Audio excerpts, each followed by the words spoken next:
Oggi è una giornata storica, è il giorno della consacrazione per i laghi di Revine, Lavo e Tarzo.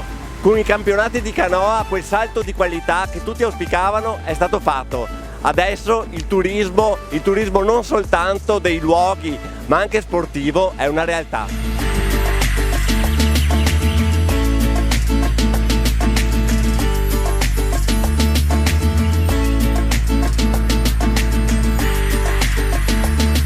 Oggi si conclude questo fine settimana all'insegna dello sport e non solo, ma anche della valorizzazione del territorio. E ci stanno svolgendo adesso le finali del campionato italiano per società. Col mio collega, il sindaco di Tarzo, Vincenzo Sacchet, abbiamo collaborato per far sì di ospitare al meglio, di creare i presupposti affinché si ospitasse al meglio questa manifestazione. Speriamo di esserci riusciti e da questo un buon auspicio per il prossimo anno.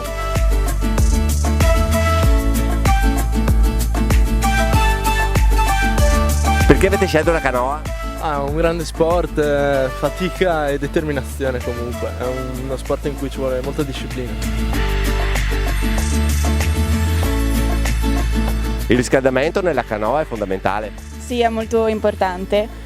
Prima di una gara bisogna fare stretching e riscaldare bene i muscoli per evitare strappi o altri infortuni. Si è incoronato un sogno, finalmente questi laghi sono diventati un qualcosa di importante, campionati italiani di canoa. Diciamo che vista la presenza di atleti, di società sportive che sono arrivate da tutta Italia, penso che come comuni, come organizzazione anche federale canoa, regionale, tutti quanti possono essere contenti di questo grande tassello che è stato messo nei laghi. Appena tagliato il traguardo, com'è andata? Bene, abbiamo fatto il nostro percorso, quello che dovevamo fare. È stata bella, una bella gara. Una giornata importante perché è come se noi stessimo per affrontare un esame all'università e soprattutto l'avessimo già superato. Connubio tra sport, soprattutto sport della canoa e ambiente in questo posto di alta valenza naturale e ambientale, direi che è un binomio sul quale noi come federazione possiamo puntare per arrivare a quello che è il nostro obiettivo, a quello che in questo momento è il nostro sogno ma che diventerà il nostro obiettivo, di creare qui un centro di eccellenza per la canoa e la paracanoa. Lo specchio d'acqua com'è per le gare? È un bel luogo per fare le gare, l'acqua è un po' duretta ma comunque il posto è bello, il campo è fatto bene, quindi si fanno delle belle gare. Oggi sono qui invitato da Bruno Panziera in questo bellissimo campo gara con tantissimi giovani che spero serva anche come trampolino di lancio per le Olimpiadi future. Tra una gara e l'altra un po' di relax?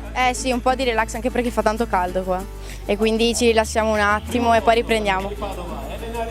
Io prima della paracanoa non avevo praticato nessuno sport e con la paracanoa, quando ho iniziato la canoa, praticamente ho avuto veramente tante soddisfazioni sia a livello personale che del club.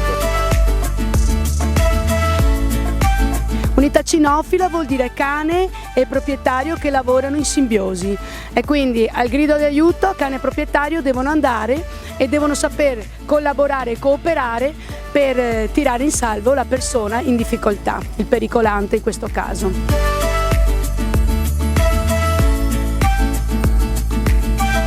Un saluto da Santa Maria ai lettori del Quotidiano del Piave. Un saluto a tutti voi, un saluto dai nostri laghi, un'acqua che unisce la vallata, unisce tutta la nostra gente. Un saluto a tutti voi.